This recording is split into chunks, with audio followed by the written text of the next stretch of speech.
Good afternoon. I'm District Attorney Ron Freitas. I'm joined by U.S. Marshal Laisha Boyden of the Eastern District for the state of California. And we're here today to talk about an arrest and a complaint that's been filed here in the San Joaquin County Superior Court. On June 25th of 24, at approximately 6:38 in the morning, the Stockton Fire Department responded to the area of Visalia Court and Harbor Street for a fifth-wheel trailer that was fully engulfed in flames. During the suppression of that fire, firefighters discovered the body of Lisbeth Gutierrez Salazar, 32 years old, Juan Gutierrez Salazar, 10 years old, and Julian Cardona Gutierrez, 7 years old. We also, during the investigation, learned that an additional child was able to flee the fire and survived. Homicide investigators with the Stockton Police Department and arson investigators with the Stockton Fire Department soon determined that the victims were killed in the fire that was caused by the use of accelerants by Jose Cardona. It should be noted that Cardona was in a dating relationship with Lisbeth, and the children, however, were not his biological children. On June 28, 2024, the San Joaquin County District Attorney's Office filed a 5-count complaint and arrest warrant with the San Joaquin County Superior Court. This initiated a nationwide manhunt with the assistance of the U.S. Marshals Fugitive Apprehension Task Force. Yesterday, I'm pleased to say, the manhunt was successful with the apprehension of the defendant in Modesto. The defendant is being charged in the 5 counts with the 3 murders and 1 attempted murder and 1 child endangerment. The Office of the District Attorney has filed 3 special circumstances: multiple murder, arson, and torture. These allegations make the defendant eligible for the death penalty. On behalf of all law enforcement and fire suppression agencies involved, our deepest sympathies go to the victims and family members of this horrendous crime. The investigation of this crime and apprehension of the defendant would not be possible without the unparalleled commitment of the men and women of the Stockton Police Department, the Stockton Fire Department, the District Attorney's Office, the District Attorney's Office Bureau of Investigations, the U.S. Marshals Fugitive Task Force, the California Department of Justice, and numerous other law enforcement agencies. The defendant will be arraigned in the San Joaquin County Superior Court on Monday afternoon. The family of the victims have demanded justice, and the Office of the District Attorney is fully committed to making sure that they receive it. Because of the ongoing investigation, I cannot further discuss the case. The family, while here today, asks that you respect their privacy and keep them in your prayers while they grieve the loss of their daughter and children. We cannot do this, as we said earlier, without many of our very important crime partners. That's Chief Stan McFadden and the members of the Stockton Police Department, Chief Richard Edwards of the Stockton Fire Department, the Department of Justice, and my District Attorney's Office, who once again have risen to the occasion and shown all they can do. It's including Chief Deputy District Attorney Mark Ott, Deputy District Attorney Janet Smith, Victim Witness Advocate Melissa Rios, and all my District Attorney investigators. And now, U.S. Marshal Laisha Boyden for a few words. Thank you.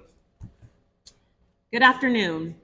First, I'd like to acknowledge the family who lost the victims, Julian, Juan, and Lisbeth. I'm so sorry for your loss, and I hope that the capture of this violent offender will bring some sense of justice to you and your loved ones. This horrific act of violence was felt by all, not just in the Central Valley, but across our nation. When our most vulnerable population is victimized, it hits us all at the core. As a mother myself, and as a parent, as many of you are disgusted by such an act. And that's why the U.S. Marshal Service, Task Force, Stockton PD, and our state and local partners worked countless hours to apprehend this violent criminal. From the time we received the case on June 26th to the suspect's arrest on July 11th, my team worked around the clock without rest, responding to tips from the public, conducting multiple interviews, traveling across several states, and sending out leads nationwide. Thankfully, the great work between law enforcement, the community, and the media, a citizen called in a tip that led to the location of the suspect. On July 11th, at approximately 4:30 p.m., the United States Marshal Service Task Force arrested suspect Jose Cardona at a bus station in Modesto, California. He was taken into custody safely and without incident. This case is an example of how law enforcement, the community, and the media can work together to solve heinous crimes like this and bring justice to victims and their families. Thank you. Thank you, Marshal Boyd. We'll take a few quick questions. Was there an age for the child that escaped? I believe, The age of the child that escaped? thank you. This is Chief Deputy District Attorney Mark Ott, who's been working with this case from the get-go and making sure that we get it going. Yes. Can you tell us that the first initial press release that came out that June 25th afternoon, it had Cardona, not Cardona. Can you speak to maybe the trouble that there was in that typo or misspelling? Do you know if there was any? We've understand through our investigation that the defendant has used several different aliases. This has made it quite a challenge that there were many different spellings of the name and caused the confusion that you're about that. But as we can see, the U.S. Marshals and all of law enforcement worked through that challenge and were able to bring him into custody and hold him accountable for his crimes. And you said accelerant. Can you specify exactly what was used?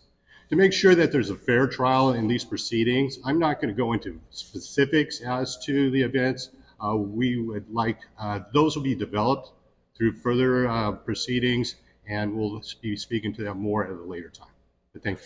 And this may be a question for the U.S. Marshal, but how far did agents go? I mean, you said you crossed several states.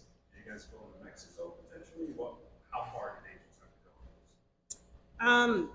They traveled all over. I mean, I can't get into the actual details right now, but there were multiple states that we've had to travel to locate them. And when it comes to the recent reward that just came out, right, for the $10,000 for Crime Stoppers, do you think that maybe benefited this case? You know, what I believe was that the U.S. Marshals and all of law enforcement worked 24/7, 7 days a week until he was brought into custody. And I think that type of diligence, that type of hard work is really what made the difference in this case. Can you say who submitted that tip that led to the arrest? No, not at this time. Did they receive the reward? I don't know. And he was found at a bus station. Was it a local bus station, or do you think he was heading out of town at that moment, or what was the circumstance around the bus station? I believe his intentions were to flee the country. That would be a reasonable assumption based upon all the circumstances that have been presented and developed in the investigation. Did this gentleman have any ties to Modesto, if you know? Not that I'm aware of specifically, but I think that was an area that he frequented. With the suspect, of this nature, this heinous of a crime, was there any concern that maybe more violence would happen when he was arrested? Without a doubt. I believe anybody that could do a cowardly act like this, killing women and children in their sleep, would present quite a danger to all the individuals in our community. You mentioned that the crime is listed to make it eligible for the death penalty. Is that something that you plan to pursue? So we have a process in San Joaquin County. While he is death penalty eligible, we are proceeding in that we would be seeking it at this time, but we are conducting an investigation in it like we do in all of our crimes. And at the conclusion of that investigation of mitigating and aggravating factors, we will make a determination, most likely after a probable cause hearing is conducted, and we will announce our formal final decision at that time. For people who might have been, scared about this guy was still out there, especially neighbors living in that area, what would be your message to them now that thing's not? The system works. As you see that we have a system in law enforcement, a team in San Joaquin County that is prepared to protect our community and hold individuals that commit heinous crimes like this accountable. Any other questions? What was his demeanor when you guys caught up with him on the march? I believe his demeanor was, you got me. He didn't fight his arrest. He let us take him into custody without incident. You heard that the suspect and the victim had a child together. Can you confirm that at all? That is not our understanding, that they had no children in common. The 13-year-old that escapes, where is that child? Can you confirm male, female, and they doing okay?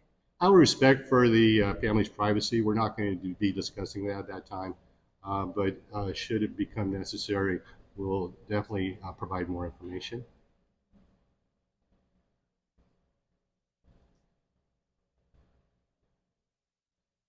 Any other questions? Thank you all for coming out today, and my press officers are available if you have